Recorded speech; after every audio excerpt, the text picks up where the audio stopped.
नमस्कार। राजस्थान में पिछले काफ़ी समय से चल रही राजनीतिक उठापटक के कारण दल विरोधी कानून एक बार फिर चर्चा में है।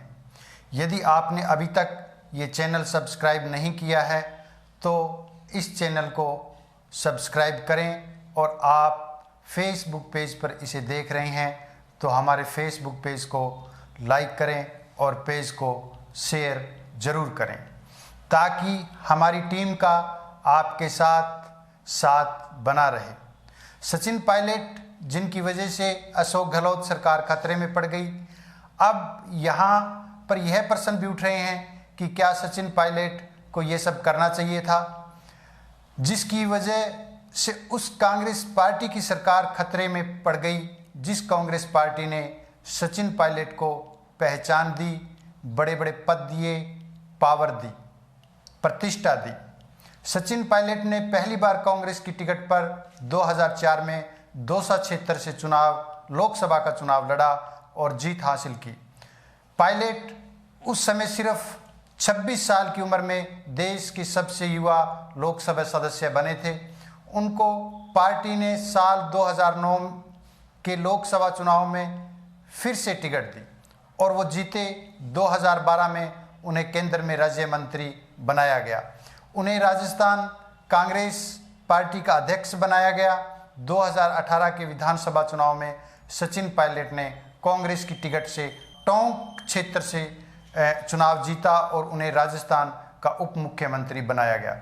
क्या सचिन पायलट की राजनीतिक महत्वाकांक्षा इतनी बढ़ गई कि वो रातों रात सत्ता के सर्वोच्च शिखर को हासिल करना चाहते थे?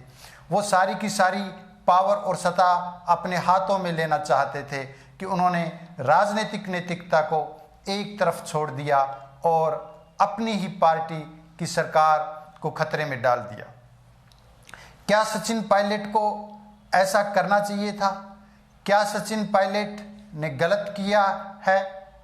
दूसरी तरफ सचिन पायलट का कहना है कि मैं बिल्कुल सही हूँ, मैं गलत नहीं हूँ, मेरा इरादा कांग्रेस की सरकार गिराना नहीं है। मुख्यमंत्री अशोक गहलोत मुझे सम्मान से काम नहीं करना देना चाहते हैं। उनकी हरकतों से मेरे स्वाभिमान को चोट पहुंच रही है। मेरी आवाज़ को दबाया गया है और मेरी आवाज़ को दबाया जा रहा है। अफसरों को मेरा आदेश न मानने के लिए कहा गया। राज्य की पुलिस से मुझे राजद्रोह का नोटिस थमवा दिया गया। मंत्रिमंडल की बैठकें और CLP की बैठकें महीनों तक नहीं हुई। मैं अपनी बात कहाँ रखूं? दूसरी तरफ मुख्यमंत्री गहलोत का कहना है कि पायलट ने बिल्कुल गलत किया है। पायलट बीजेपी के हाथों में खेल रहा है, जनता की चुनी हुई सरकार को गिराने की कोशिश कर रहा है। मुख्यमंत्री गहलोत और कांग्रेस नेता रणदीप सिंह सुरजेवाला ने आरोप लगाया कि सचिन पायलट ने राजस्थान में कांग्रेस की सरकार को गिराने के लिए बीजेपी के साथ मिलकर एक साजिश रची, एक षड्यंत्र रचा। क्या मुख्यमंत्री गहलोत सही हैं? क्या पूर्व उप मुख्यमंत्री पायलट सही है? अब सही कौन है ये सब आप भली भांति जानते हैं, क्योंकि आपके पास मुख्यमंत्री गहलोत और पायलट की रस्साकसी के 2018 से लेकर अब तक के सारे अपडेट हैं। यह तो थी राजस्थान के वर्तमान राजनीतिक परिदृश्य की बात। इस सारे घटनाक्रम के साथ साथ दल बदल विरोधी कानून भी सुर्खियों में फिर से है। देश की जनता के सामने यह प्रश्न एक बार फिर से उठ गया है कि क्या वर्तमान दल बदल विरोधी कानून विफल है? दल बदल विरोधी कानून को इंग्लिश भाषा में एंटी डिफेक्शन लॉ कहते हैं। राजस्थान में उप मुख्यमंत्री रहे सचिन पायलट के विरोध के बाद गहलोत सरकार पर अस्थिरता के बादल मंडरा रहे हैं। गहलोत चाहते हैं कि पायलट और उसके साथी विधायक अयोग्य घोषित हो जाएं, और पायलट और उसके सहयोगी विधायक चाहते हैं कि उनके खिलाफ ऐसी कोई कार्रवाई ना हो सके। देश भर की जनता की निगाह राजस्थान पर है कि क्या वहाँ पर देश के संविधान की पालना होगी या नहीं होगी। चारों तरफ इस पर राजनीतिक गैर राजनीतिक लोगों की प्रतिक्रियाएं और टिप्पणियां आ रही है। इसी घटनाक्रम पर टिप्पणी करते हुए अपने तबादलों के लिए मशहूर senior IAS officer Ashok Khemka ने ट्वीट करते हुए लिखा कि खरीद फरोख्त जनता की सेवा के लिए तो नहीं होती है, ऐसा जो करते हैं वे किन सिद्धांतों का झंडा ऊंचा करते हैं। अब हम जानते हैं कि दल बदल विरोधी कानून क्या है। यह दल बदल विरोधी कानून वर्ष 1985 में कांग्रेस की राजीव गांधी की सरकार के समय अस्तित्व में आया, ताकि अपनी सुविधा के हिसाब से पार्टी बदल लेने वाले विधायकों और सांसदों पर लगाम लगाई जा सके। इस कानून का मुख्य उद्देश्य भारतीय राजनीति में दल बदल की कुप्रथा को समाप्त करना था, जो कि 1970 के दशक से पूर्व भारतीय राजनीति में काफ़ी प्रचलित थी। आपने आयाराम और गयाराम की कहावत जरूर सुनी होगी। यह कहावत भारतीय राजनीति में बहुत ज़्यादा तब प्रचलित हुई जब सन 1967 में हरियाणा के एक विधायक गयालाल ने थोड़े से समय में ही 3 बार पार्टियां बदल डाली। इस मौका प्रस्ती की प्रथा को बंद करने के लिए 1985 में 52वां संविधान संशोधन किया गया और संविधान में 10वीं अनुसूची जोड़ी गई, जिससे कि पार्टी छोड़कर भागने की प्रथा पर काबू पाया जा सके। दल बदल विरोधी कानून के प्रावधानों के तहत किसी जनप्रतिनिधि को अयोग्य घोषित किया जा सकता है। अगर कोई निर्वाचित सदस्य स्वेच्छा से किसी राजनीतिक दल की सदस्यता को छोड़ देता है, अगर कोई निर्दलीय निर्वाचित सदस्य किसी राजनीतिक दल में शामिल हो जाता है, अगर कोई सदस्य सदन में पार्टी लाइन के खिलाफ जाकर वोट करता है, अगर कोई सदस्य खुद को वोटिंग से अलग कर लेता है, अगर 6 महीने की समाप्ति के बाद कोई मनोनीत सदस्य किसी राजनीतिक दल में शामिल हो जाता है। दल बदल कानून लागू करने के सभी अधिकार सदन के अध्यक्ष या स्पीकर को दिए गए हैं।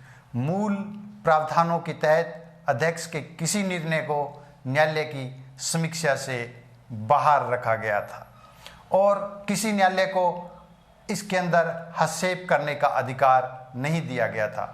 लेकिन हमारे देश के सर्वोच्च न्यायालय ने एक मामले में इस प्रावधान को खारिज कर दिया। न्यायिक सिद्धांतों का हवाला देते हुए न्यायालय ने कहा कि न्यायिक समीक्षा भारतीय संविधान के मूल ढांचे में आती है, जिसे रोका नहीं जा सकता।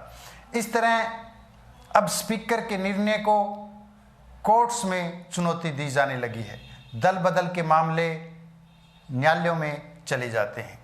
एक राजनीतिक दल के सदस्य किसी अन्य राजनीतिक दल में उस समय विलय कर सकते हैं जब उसके कम से कम 2/3 विधायक या संसद विलय के पक्ष में हो। ऐसे में न तो दल बदल रहे सदस्यों पर कानून लागू होगा और न ही उस राजनीतिक दल पर। जब भारत के राज्यों में सरकारें गिरी हैं या सरकारें बनी हैं, तो राज्यपालों की भूमिका पर भी सवाल उठते रहे हैं।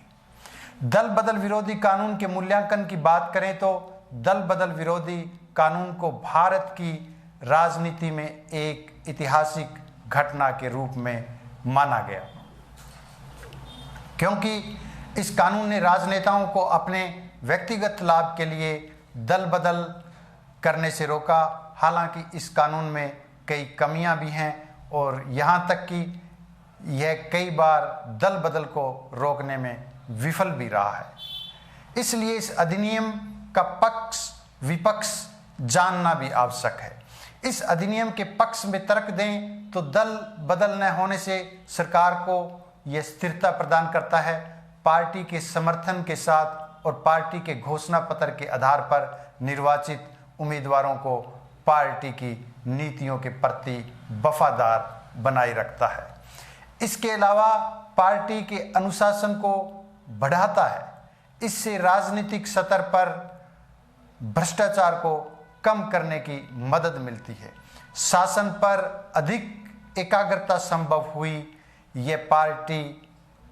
यह किसी पार्टी को दोषी सदस्यों के लिए दंडात्मक कार्रवाई का अधिकार भी प्रदान करता है।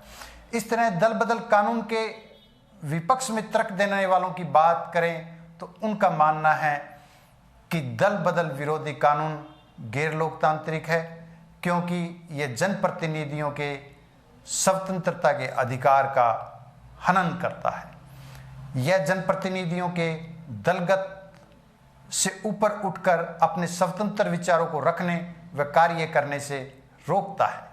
यह कानून जनप्रतिनिधियों को पार्टी के विचारों व कार्यों को ही लागू करने के लिए सदस्यों को बाध्य करता है। कई बार जनप्रतिनिधि इस कानून की वजह से अपने क्षेत्र के लोगों और परिस्थितियों के अनुसार अपना मत व्यक्त नहीं कर पाते, क्योंकि उनके दल का मत उससे भिन्न हो सकता है।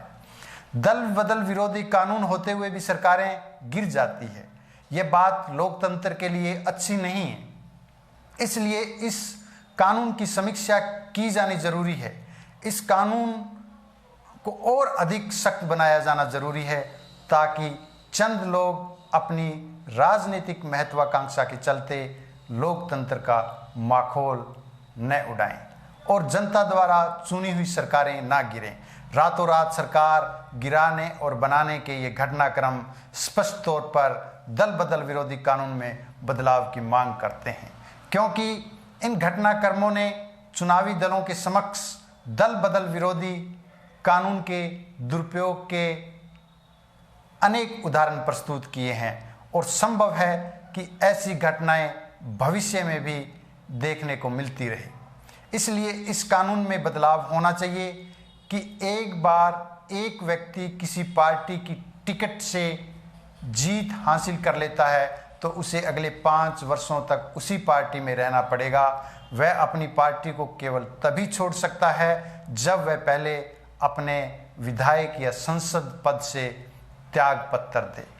इसी प्रकार यह कानून भी बनाना चाहिए कि हर पार्टी को अपने मुख्यमंत्री या प्रधानमंत्री पद के लिए किसी एक नाम की घोषणा चुनाव से पहले की जानी चाहिए कि उनकी पार्टी सत्ता में आ गई तो उनकी तरफ से कौन मुख्यमंत्री या प्रधानमंत्री बनेगा और फिर आगामी 5 वर्षों तक उसे ही मुख्यमंत्री या प्रधानमंत्री के पद पर काम करने दिया जाना चाहिए। धन्यवाद।